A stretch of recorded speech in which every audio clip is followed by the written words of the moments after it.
umva ku munani mwakijijwe n'ubuntu kubwo kwizera ntibyavuye kuri mwe ahubwo ni impano y'Imana. Ntibyavuye no kuri ntibyavuye kuri twebwe ntacyo twebwe twari gukora kugira ngo none abantu bavuga ko ngo bakorera ijuru bakorera n'agakiza bababwira iki? umva biri kibabwira iravuga ngo mwakijijwe n'ubuntu kubwo kwizera.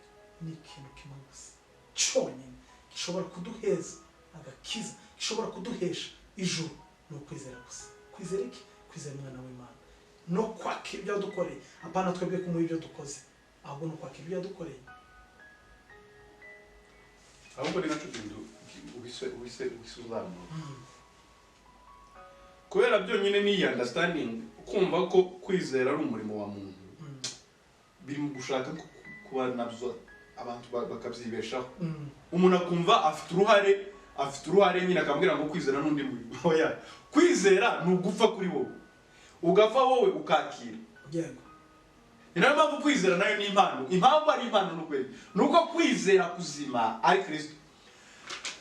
Ngo igihe gisohoye Imana yohereza umwana wayo ngo bazaba n'amategeko kugira ngo acungure twebwe abatwumva n'amategeko.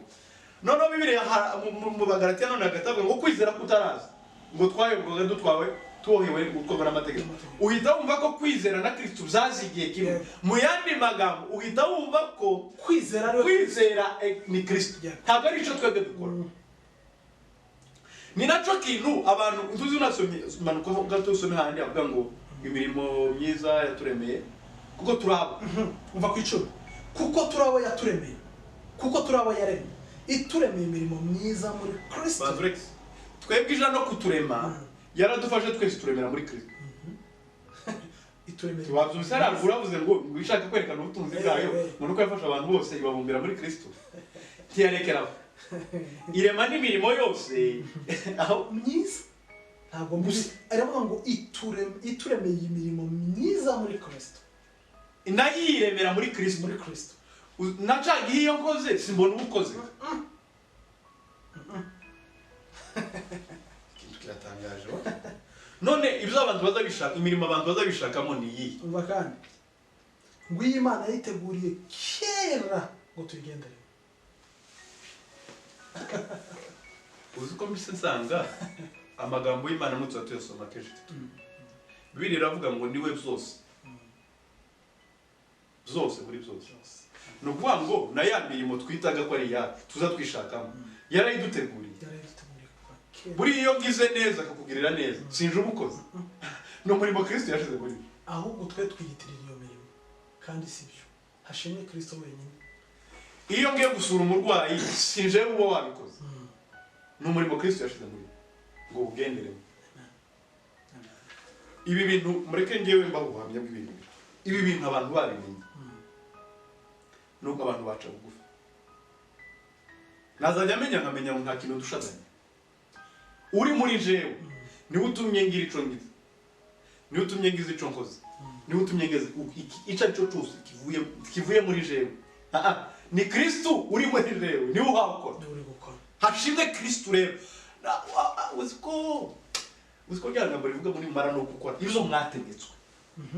Apana kuko mwebwe mufite gutekereza mwotekereza. Nuko ngo uzo wakora nibyo wategetswe gukora. Yego. Ngo muvuge ngo murabagaragura muramura.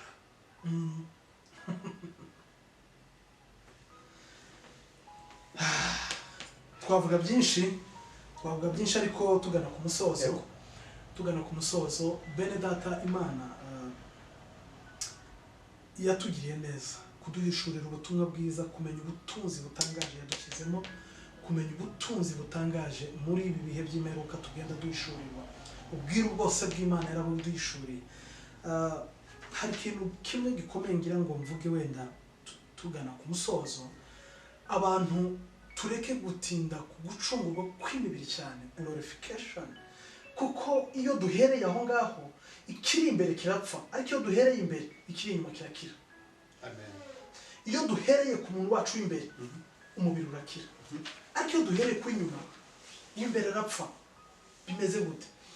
Kristo hari umugani umwe, si umugani, barimo bagenda mu nzira n'intumwa ziwe, barangije babona igiti c'umutini cyari gitoshye hari mu gihe cyo kwera k'umutini. Barangije bari kugenda bari banashonje, baravuga ngo twigire imbere, kiriya giti ni cyiza kimeze neza, dushobora kugikuraho imbuto tukarya. Ariko uko bacegeraga niko barushagaho kubura imbuto kuri cya giti. Mu magambo, igiti cyari cyiza ariko kikoreye ubwiza. cyari cyiza ariko kikoreye ubwiza. Uzi icyo byashatse kuvuga? Abantu muri iki gihe bashaka gusa neza ku mubiri. Je numbona njyewe Dani, mbone ndi mwiza, mbone mu by'ukuri ibyo nkora ni byiza. Ariko uko twegerana nawe genda mba mubi. Ni ukuvuga ngo sinabashije kumenya umuntu w'imbere, nashatse kugaragara ko umuntu yambona. Biroroshye ko njyewe nagaragara ko ushaka ko mbona wowe, ariko ahandi nkagaragara kundi, ariko wowe uko ushaka nkabikwereka. Ariko uko twegerana nawe kagenda mpindura ishusho. Ariko iyo Kristo ari muri twebwe imbere, iyo yahereye imbere muri twebwe, tukakira Kristo muri twebwe, ni nk'imbuto. Imbuto yitewe ntabwo ihita ikura, igira igihe cyo gukura, igenda ikura. So iyo umuco wahereye muri twebwe ugenda uzana inyuma umubiri, icyo twita glorification, umubiri wacu ukagenda uhinduka. Ni process ugenda uhinduka kubera ko umuntu wacu w'imbere wahindutse, ni ugenda urasira umuntu w'inyuma. Kasoreze kuri iki kintu gitangaje uri kuvuga ibi ngibi, hari ukuntu guse umura amaso. ubundi tugendeye kuri iri jambo, turi mu gihugu cy'imirimo myiza. Umva gukana umuntu ahubwo udafite imirimo myiza, ababimwe nibo zakunda kuvuga ngo arakeza. Two kwibaza igihugu arimo, kuko yaturemeye imirimo myiza. Inya ni ukuvuga ngo yaturemeye imirimo myiza, ni ukuvuga ngo turi mu gihugu cy'imirimo myiza. Hari aho bigaze mu magambo mibi. Yaturemeye imirimo myiza muri Kristo Yesu ngo tuyigenderemo. Yatuzanye mu gihugu cy'imirimo myiza kugira ngo tuyigenderemo. Twarimutse. Dore ikindi kintu kitangaje. Identite y'umuntu, ico ndico mu Mana, nico kindemera ubuzima. Kuba umunyazaha ntibiva kuco nkora, ahubwo nico ndico. Siko? Nico ndico iyo ndi umunyabyaha, nico ndico. No gukiranuka si ikintu nkoze, nico ndico. Nico wahinduye ico. Ni ukuvuga ngo umuvyeyi wanje ninde nimba ndi umunyabyaha? Satani. Muri kavuke. Nimba daraba disconnected, ni ukuvuga ngo ntabwo mbanshakira icaha. Niyo mpamvu dufite bangeso nziza hano. Ariko nimba ataravuka ubwa kabiri ni umunyabyaha. Kubera ntabwo icaha ari ibyo akora, icaha ni ico ariko. Nahaye ni igihugu atuyemo. Umukiranutsi ni urugo arimo nawe, si ico ukora. Kuko uyu munsi wa none simparanira kuba umunyabyinshi, ndi umunyabyinshi. None mu banyabyinshi ngira ibyo ngomba gukora. Iyo mbikoze ntabwo ari ukugira ngo mbe umunyabyinshi, ahubwo kubera ko ndi umunyabyinshi ni must ngomba kubikora. Ni naho hantu abantu benshi bagore mwigisha abantu kuba bivyigenge, barabivyigenge gute? Igihugu barimo ntikibemerera kubivyigenge. Kuko urumva tiwokora ibintu byo muri Adamu wa nyuma ukiri muri Adamu wa. Ntibishoboka. Kuko biragusaba ngo wimuke uve muri Adamu wa mbere uje muri Adamu wa nyuma, uve mu gihugu uje muri iki kizakwera. Kandi nukigeramo uvuga ibyo muri ico gihugu. Urona abantu bo muri Israel bava muri Egiputa bamaze kugera i Kanani, bakiri no mu butayu. Benshi baravuga ngo muri Egiputa za nyanya zaho nabya bitunguru byaho. No kuvuga ngo barimutse ariko mu bitekerezo bari bakiri inyuma. Bari bakeneye andi makuru yaho bimukiye.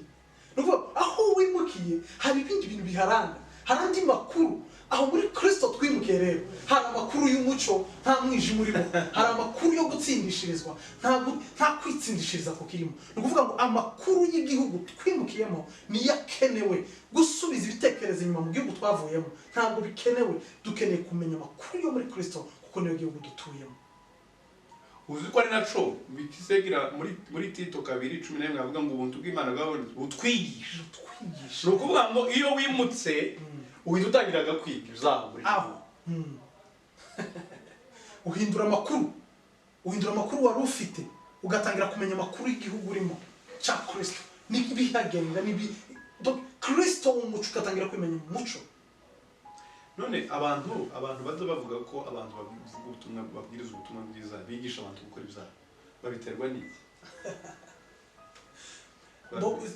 Iki kintu ni kirekire kuvuga ngo umuntu wigisha ubutumwa bwiza ngo ari kubwira abantu ngo gukora ibyaha nta na religion ndabona yigisha abantu gukora ibyaha sinzi wenda umuntu azayibona ariko kugeza ubu ngiye ntawe ndabona. Abenshi bigisha kureka ibyaha. Reka nkubwire kano kantu twize kera tukiri abana kugeza tumaze gukura kureka ibyaha ariko ntitwabiretse. Ariko igikenewe si ukubwira abantu ngo reka ibyaha ahubwo ni ukubwira abantu Kristo w'imbabazi utuma bareka ibyaha. Iyo uvuga Kristo cyane icyaha ibyo twitinga sombi ibyaha byose bicika imbaraga muri wowe kuko imbabazi zirenze ibyo ngibyo ibyo tubwira abantu ibyo ngo reka ibyaha kwanza iyo ubwira n'ikintu iyo uhora uvuga ikintu cyane ukibwira n'abantu babwira amatsiko yacu ni naco nayitegereje. Uzi ko uyu umuntu akubwiye ngo turebe hanze ariko ureba witwareba direct ngo turebe uriya muntu uhita umureba kuko urashaka kureba niki gitunyamuza. Ariko iyo umenye imbabazi za Kristo imbabazi nje maze kumenya imbabazi za Kristo byarantanga izi mbabazi zabagaho kuko niyo ubwiye umuntu imbabazi za Kristo yatugiriye aravuga ngo ibi bintu kubera ko twamenyereye twize Kristo w'umugome twiga Imana yica niko twigishijwe hitwiga Kristo w'imbabazi. Iyo uvuze rero imbabazi nyinshi za Kristo umuntu yumva ari ibindi arikanga ibyo bintu bishobora kubaho. Dani ukuri ibintu tuzabihera ubutaha ibintu tuzabihera ubutaha kuko ugeze ku mbabazi buri imbabazi za Yesu imbabazi z'Imana ni Yesu Kristo. Ni nayo mpamvu hariya muri Luka igice cya mbere 77 aho havuga definition y'agakiza baravuga ngo no kubwira abantu iby'agakiza ko ari ukubabarirwa ibyaha. Ni ukuvuga ngo uyu munsi wa none niyo mpavuga ngo ufite agakiza muri jewe uzi kituma ndi kuvuga ni ukuvuga ngo mavuze ngo ufite imbabazi z'iteka ryose. Kandi imbabazi z'iteka ryose ntabwo ari ikigaga mfite mfite nyiri imbabazi mfite utanga imbabazi ari muri nje nyiri imbabazi uwaduhaye imbabazi uwatubabariye atuye muri nje fini ntabwo ari ko gakiza. Nuko ngo mfite data niyo handi yanababwira ngo nimukora iby'abana bane dufite umurengezi dufite gakiza muri twebwe. Buriya uzi ko twaza dushaka umuntu agomba imbabazi z'urukwazo Yesu ari ukwazo kubabarirwa igitambo kuva n'ibintu bivangavanze ukuntu ariko maze gusobanukirwa ko agakiza no kubabarirwa ibyaha aho uko barirwa ibyaha ninde ni Kristo kuko buriya nawe banamubwira ngo dore nk'ubu yaravuze ngo dore ngaka gakiza kana nguyu ukure bya bari mwisi nguyu mbabazi donc uwo nizera hanyuma nkaba umukirano kavuka none abantu bakavuga ngo no mwigisha abantu ukibaza ni ibyaha tubona wenda abantu bamwe bakora kandi batizera ubutumwa bwiza babikoreshwa ni ntabwo twigisha abantu gukora ibyaha kuko igitera umuntu gukora ibyaha ni kamere yavukanye ntabwo ari isomo umuntu yiga nta muntu wakwigisha undi cyaha. Abantu ni bumva urukundo rw'Imana ni ukuri niho dushaka ko abantu bamenya ntabwo tuba turokita abantu b'abanyabyaha nta makampani abantu bafite ntabwo dufite kampani zazibwira urubyiruko ngo nimuze tuje gukora iki tuje gukora rebellion heza. Ni ukuvuga ngo icyo tuvuga turavuga icyo Kristo yadukoreye ni ukuri iyo kimaze kugera muri wowe uko wabivuze kiraguhindura igihugu urimo kirema imirimo. Kristo uri muri twebwe niwe wera imbuto. Reka tumenye Kristo twumva imbabazi ziwe data ture muri twebwe kuko ari wowe wera imbuto muri twe natwe zizatugaragara. Ni nazo zitangaje. Bibiliya ije kuvuga ngo dore imbuto z'umwuka ngiza uzarebe ntabwo ari macuri ntabwo ari contraire y'imirimo ya kamere. Kubera ko ni abantu babiri batandukanye. Uwa kamere dore ibimuranga ngibiriye. Ariko umwana w'Imana ni n'umwuka, imbere nayo ngo n'umwuka wera. Ni umwuka w'abantu. Dore imbuto z'umwuka ngize. Ntabwo ari z'umwuka wera. Ni imbuto z'umuntu ufite Kristo muri we. Aca bugufi, ni umunyamahoro, agwa neza, ibi. Izo nizo parametre. Izo parametre turebera mu muntu. Nukuvuga ngo rero uri muri wowe aragufasha. Ibyo byose nukuri iyo wamenye Kristo uca bugufi. Iyo wamenye Kristo uraganduka. Iyo ni ibintu byinshi. Kristo akomeze kuganza muri twebwe, akomeze gukura muri twebwe, agwiza imbaraga muri twebwe, ahindure byinshi muri twebwe, imitekerereze yacu ise n'igihugu dutuyemo, ise na Kristo turimo, mu by'ukuri tuzarushaho gutera imbere no kumenya aho turi naho twimukiye na Kristo muri twebwe, natwe muri Kristo. Ijambo ry'Imana ritugire neza. Amen.